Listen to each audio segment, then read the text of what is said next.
ఓం శాంతి. విదేహిగా అయ్యి తండ్రిని స్మృతి చేయండి, స్వధర్మంలో స్థితులవ్వండి, అప్పుడు శక్తి లభిస్తుంది, సంతోషము మరియు ఆరోగ్యం ఉంటాయి, బ్యాటరీ ఫుల్ అవుతూ ఉంటుంది. మీకు తెలుసు, ఈ బాంబులు మొదలైనవి ఏవైతే తయారయ్యాయో అవన్నీ తప్పకుండా ఉపయోగించబడనున్నాయి. వినాశనం జరుగుతుంది, అప్పుడే మన కొత్త ప్రపంచం వస్తుంది. ఇది డ్రామాలో అనాదిగా నిశ్చితమై ఉంది, అందరూ మరణించవలసిందే. మేము ఈ పాత శరీరాన్ని వదిలి రాజరికంలో జన్మ తీసుకుంటాము అని మీకు సంతోషం ఉంది. మీరు డ్రామాను సాక్షిగా అయి చూస్తారు. ఇందులో చెల్లించే విషయమేది లేదు, ఏడవలసిన అవసరం ఏమీ లేదు. తండ్రి కూర్చొని పిల్లలకు అర్థం చేయిస్తున్నారు. ఈ ఆది సనాతన దేవీ దేవతా ధర్మం ఏదైతే ఉండేదో దానిని హిందూ ధర్మంలోకి ఎందుకు తీసుకువచ్చారు, ఆ కారణాన్ని వెలికి తీయాలి. బాబా సర్జన్ కదా, ఎవరికైతే ఈ మెడిసిన్ మంచిగా అనిపిస్తుందో వారికి ఇవ్వాలి. ఎవరైతే ఆది సనాతన దేవీ దేవతా ధర్మానికి చెందిన వారిగా ఉండేవారో వారికి స్మృతిని కలిగించాలి. ఎవరైతే సూర్యవంశీయులుగా ఉంటారో వారే చంద్రవంశీయులుగా అవుతారు అని ఇప్పుడు స్మృతి కలిగింది. కావున అటువంటి భక్తులను వెతకాలి. ఎవరైతే అర్థం చేసుకునేందుకు వస్తారో వారి చేత ఫారం నింపించాలి.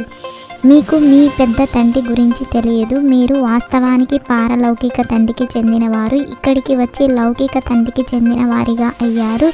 మీరు మీ పారలౌకిక తండ్రిని మర్చిపోతారు. తండ్రిని స్మృతి చేయడం రానివారు ఎంతోమంది ఉన్నారు. వారి ముఖము ద్వారా తెలిసిపోతుంది. మిగిలినవన్నీ గుర్తుకు వస్తాయి, కానీ బాబా స్మృతి నిలవదు. యోగము ద్వారానే బలం లభిస్తుంది. స్మృతి ద్వారా ఎంతో సంతోషము మరియు ఆరోగ్యము ఉంటాయి. యోగం లేకపోతే శక్తి ఎక్కడి నుండి లభిస్తుంది? వీరు యోగిలా లేక జ్ఞానిలా అన్నది అర్థం చేసుకోవడం జరుగుతుంది. యోగం కొరకు రోజు రోజుకు కొత్త కొత్త విషయాలను కూడా అర్థం చేయిస్తారు. ఎవరైతే సతోప్రధానులుగా అవుతారో అప్పుడు ఈ శరీరాన్ని వదిలేస్తారు. అందుకే ఎంత వీలైతే అంత పురుషార్థాన్ని పెంచాలి. వృద్ధులకు ఇది ఇంకా సహజం.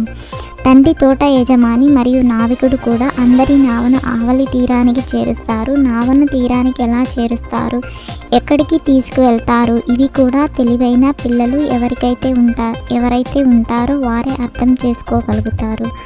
సర్పంలో కూడా ఆత్మ ఉంది కదా, నేను ఒక కుబుసమును వదిలి ఇంకొకటి తీసుకుంటాను అని అంటుంది. ఎప్పుడో ఒకప్పుడు అది కూడా శరీరాన్ని వదులుతుంది, మళ్ళీ చిన్న పిల్లగా అవుతుంది. పిల్లలైతే జన్మిస్తారు కదా, పునర్జన్మలనైతే అందరూ తీసుకోవాలి. ఇవన్నీ విచార సాగర మథనం చేయవలసి ఉంటుంది.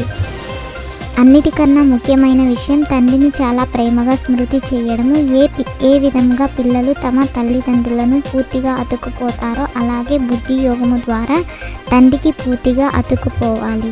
ఇప్పుడు మీరు శాంతిలో ఉండాలి. మీరు ఎంతగా జ్ఞాన యోగాలలో దృఢంగా ఉంటారో అంతగా పక్కాగా సాలిడ్గా శక్తివంతంగా అయిపోతారు. ఇప్పుడైతే చాలామంది పిల్లలు అమాయకులుగా ఉన్నారు. భారత్ ఎలా ఉండేది, ఇప్పుడు ఎలా ఉంది అనేది స్వయం మీకు కూడా తెలుసు. ఆకలితో చనిపోవలసే ఉంటుంది. ధాన్యము, నీరు మొదలైనవేవి లభించవు. ఒక్కచోట వరదలు వస్తాయి, ఒక్కో చోట నీటి చుక్క కూడా ఉండదు. మీరు ఇప్పుడు సంగమంలో ఉన్నారు. హృదయం స్వచ్ఛంగా ఉంటే సర్వ మనోకామనలు స్వతహాగా నెరవేరుతాయి. ప్రతిరోజు స్వయాన్ని ప్రశ్నించుకోండి, నేను తప్పుడు పనినైతే చేయలేదు కదా, ఎవరి గురించి లోపల వికారి ఆలోచనలు అయితే రాలేదు కదా, నా నశాలోనే ఉన్నానా లేక పరచింతన వ్యర్థ చింతనలో సమయాన్ని వృధా చేశానా? జ్ఞాన యోగాల నశాలో ఉండాలి. హృదయాన్ని స్వచ్ఛంగా ఉంచుకోవాలి. పరచింతన వ్యర్థ చింతనలో మీ సమయాన్ని వృధా చేసుకోకూడదు.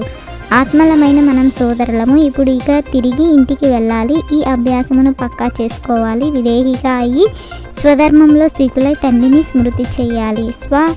స్వరూపమును మరియు తండ్రి యొక్క సత్య స్వరూపమును గురించి సత్యతా శక్తిని ధారణ చేసే దివ్యతా సంపన్న భవ. ఏ పిల్లలైతే తమ స్వస్వరూపమును మరియు తండ్రి యొక్క సత్య పరిచయంను యథార్థముగా తెలుసుకుంటారో మరియు అదే స్వరూపం యొక్క స్మృతిలో ఉంటారో వారిలోకి సత్యతా శక్తి వస్తుంది. సకాష్ను ఇచ్చే సేవను చేసినట్లయితే సమస్యలు సహజంగానే పారిపోతాయి. ఓం శాంతి. 21 పాయింట్లను 21 జన్మల కోసం ధారణ చేసి లైక్ చేసి షేర్ చేసి తప్పకుండా సబ్స్క్రైబ్ చేయండి.